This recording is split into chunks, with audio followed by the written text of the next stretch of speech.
প্রত্যক্ষদর্শী দ্বারা এই বেনু বিশ্বাস খুন হওয়ার পর এফআইআর হয়েছে। এরা হলেন, আমি সবার নাম বলছি না, একজন শুধু বলবো, যিনি রিং লিডার, তার নাম হলো জয়দেব সরকার।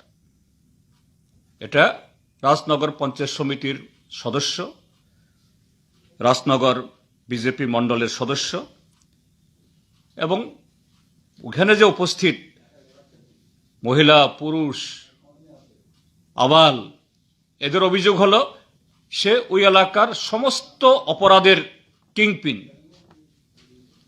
সমস্ত অপরাধের সে নেতা। তার সাথে এই উসি অর্জন চাকমার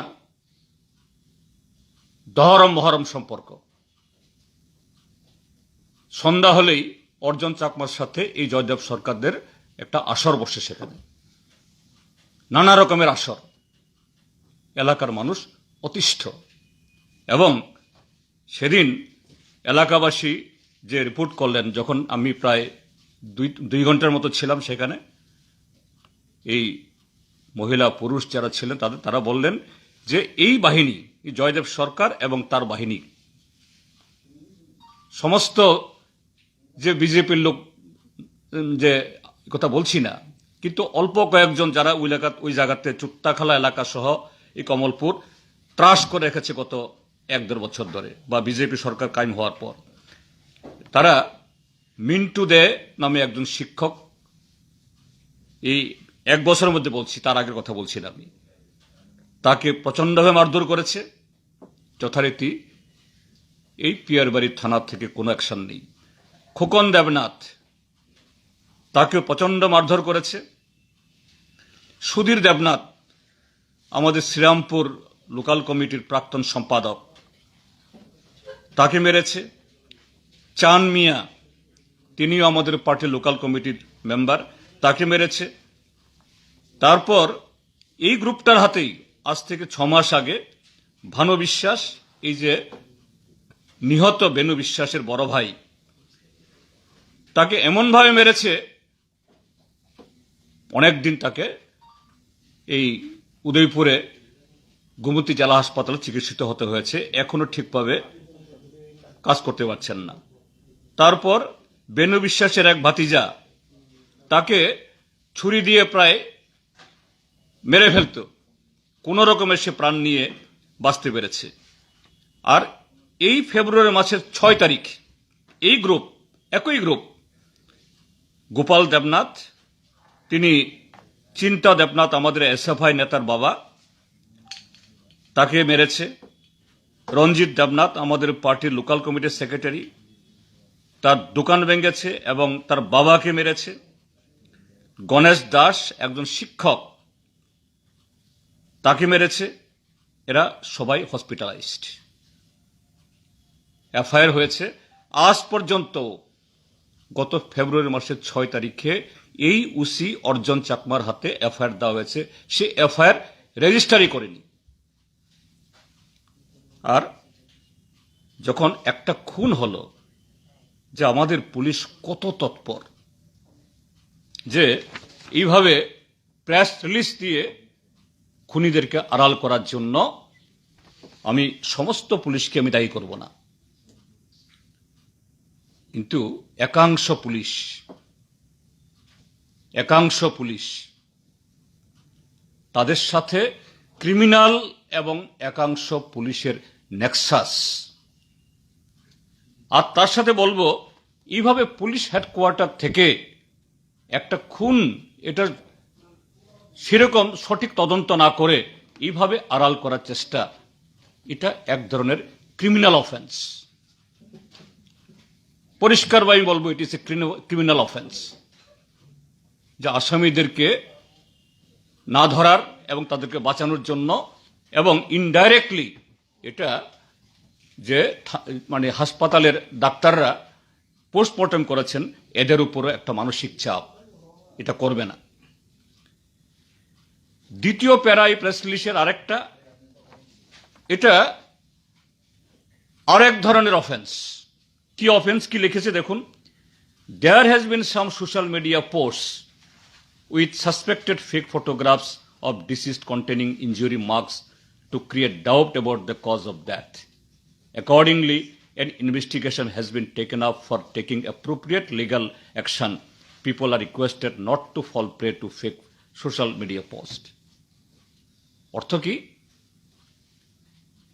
যে খুন হলো, খুনিদের ধরার জন্য কোনো ইনভেস্টিগেশন নাই, কিন্তু এই ঘটনা সোশ্যাল মিডিয়াতে পোস্ট হলো পুলিশ হেডকোয়ার্টার বিএস যাদবের পুলিশ কত তৎপর যে সোশ্যাল মিডিয়া যারা করছে তাদের বিরুদ্ধে তদন্ত নেমেছেন। উত্তরপ্রদেশে যোগী আদিত্যনাথের পুলিশ এসব করে এখন সুপ্রিম কোর্টের কাছে কানমলা খাচ্ছে। পুরো সরকার, পুরো পার্টিকে সেখানে তার নাম খারাপ করছে, আর ত্রিপুরাজ্যের মধ্যে এই ঘটনাগুলো। তো আমি বলতে চাই যে গতকালও এই ওসি অর্জন চাকমাকে যখন বললাম, ওসি সাহেব আপনি বলুন তাদেরকে যে আপনি তদন্ত করবেন, দোষীদের বিরুদ্ধে ব্যবস্থা গ্রহণ করবেন। উনি তখন যেটা বলছেন যে না এই ইনজুরি মার্ক নাই, সেই নাই, অর্থাৎ সেখানে সে বিধান দিয়ে দিচ্ছে। বলছেন স্যার আমি তো পুলিশ, আমাদেরও বিবেক আছে। কি ধরনের বিবেক আছে? গত জুন মাসে এই পিয়ারবাড়ি থানা এলাকাতে আমাদের একটা কর্মসূচি ছিল পুলিশের পারমিশন নিয়ে শান্তিপূর্ণভাবে। এই ওসির সামনে আমাদের এই কর্মসূচি আক্রান্ত হলো। আপনারা জানেন আমাদের বিধায়ক সুদন দাস গুরুতর আহত হলেন, তার মাথায় আঘাত লাগলো, হাত ভাঙলো। কেস করলো এই অর্জন চাকমা, একজন নির্বাচিত সদস্য বিধানসভার, তার এফআইআর রাখলো। উল্টা তার বিরুদ্ধে এবং তার ছোট ভাইয়ের বিরুদ্ধে নন বেলেবল ওয়ারেন্ট দিয়ে দিলেন। শেষ পর্যন্ত ত্রিপুরা হাইকোর্ট হস্তক্ষেপ করার পর আমাদের বিধায়ক মহোদয়ের এফআইআর গ্রহণ করতে বাধ্য হয় এই পিয়ারবাড়ি থানা। কাজী আমাদের ডিমান্ড হলো এই অর্জন চাকমাকে পিয়ারবাড়ি থানাতে রেখে এই খুনের ঘটনা সুস্থ বিচার হবে না। এই অর্জন চাকমার সাথে যারা এই ঘটনা করেছে হ্যান্ড অ্যান্ড গ্লোভ, এর সাথে তার আর্থিক সম্পর্ক এবং নানা ধরনের অনৈতিক সম্পর্ক। তাকে ইমিডিয়েটলি বরখাস্ত করা হোক এবং পিয়ারবাড়ির থানা থেকে তাকে সেখান থেকে উইথড্র করা হোক। এটা না হলে পরে এই খুনের কিনারা হবে না, আর এইভাবে নিরীহ মানুষের প্রাণ যাবে, এইভাবে আমাদের ব্যক্তি স্বাধীনতা এবং জননিরাপত্তা পদদলিত হবে। কাজেই বিষয়টা ওই রাজনগরের, কিন্তু আমরা মনে করি এটা খুবই গুরুতর আজকের দিনে। এইভাবে যদি পুলিশ যদি ক্রিমিনালদের আড়াল করার জন্য এইভাবে উদ্যোগ গ্রহণ করে, তাহলে তো আইন শৃঙ্খলা জননিরাপত্তা কিছুই থাকবে না।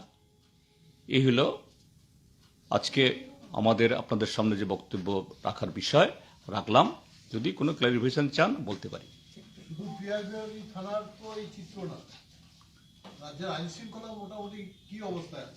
না সেটাই তো বলছি, রাজ্যে তো আইন শৃঙ্খলা নেই, যেহেতু এটা স্পেসিফিক আমি ঘটনা বললাম। কেননা একটা লোক খুন হলো, তার তদন্ত হলো না, আর পুলিশ হেডকোয়ার্টার সেখানে যুদ্ধকালীন তৎপরতা এইভাবে এই খুনিদেরকে আড়াল করার জন্য প্রেস রিলিজ ছাড়ছে, তদন্ত। অথচ আমি আরেকটা ঘটনা বলি, সেম এই দক্ষিণ ত্রিপুরা জেলা পুলিশ গত 21 তারিখে, এই মাসেই জানুয়ারি মাসের 21 তারিখে আমজাদনগরে আমাদের একটা শহীদ দিবস পালিত হচ্ছিল। কেন শহীদ দিবস পালন করলো? আমজাদনগরে গিয়ে বিজেপির এই দুষ্কৃতীরা আক্রমণ করলো। সেই যাত্রায় কোনো রকমে কম ঘটনায় গেল, আবার সন্ধ্যা 6টায় আক্রমণ করলো। তারপর আবার রাত্রিবেলা গিয়ে আমাদের সেখানে সব সংখ্যালঘু সম্প্রদায়ের মানুষ, এদের বাড়ি ঘর দোকানপাট ভাঙল এবং দেখা গেল উল্টু যাদের ক্ষতিগ্রস্ত করা হয়েছে, দোকান ভেঙেছে, বাড়ি ভেঙেছে, আহত করেছে, এদের বিরুদ্ধে 17 জনের নামে মামলা করেছে। আর আমাদের মহকুমা সম্পাদক তাপস দত্ত, আমাদের একজন নেতা আশিস দত্ত, যিনি সকাল থেকে বারবার এসপি, এসডিপিইউ, ওসির কাছে টেলিফোন করে এই ঘটনা যাতে না হয় তার জন্য তদবির করলেন। দেখা গেল এই 17 জনের সাথে তাপস দত্ত এবং আশিস দত্তেরও নাম। এই যদি হয় পুলিশ, যে অপরাধ করে তার মিথ্যা মামলায় দ্রুত অ্যাকশন,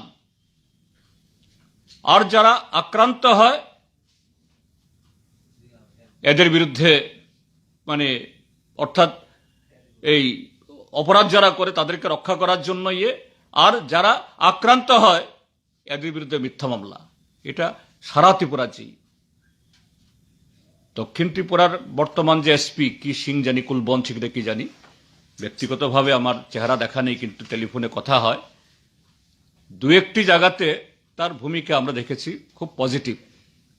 কিন্তু আমি আশা করব, আমি সেই জন্য বারবার বলছি, সমস্ত পুলিশকে আমি ক্রিমিনাল বলছি না, কিন্তু অর্জন চাকমাদের মতো এরকম কিছু ক্রিমিনাল শেষ করছে আর তাদেরকে শেল্টার দিচ্ছে পুলিশ হেডকোয়ার্টারের কিছু অফিসার উঁচু স্তরের। এটা বন্ধ হওয়া দরকার এই রাজ্যের আইন শৃঙ্খলার জন্য, নাগরিক স্বাধীনতার জন্য।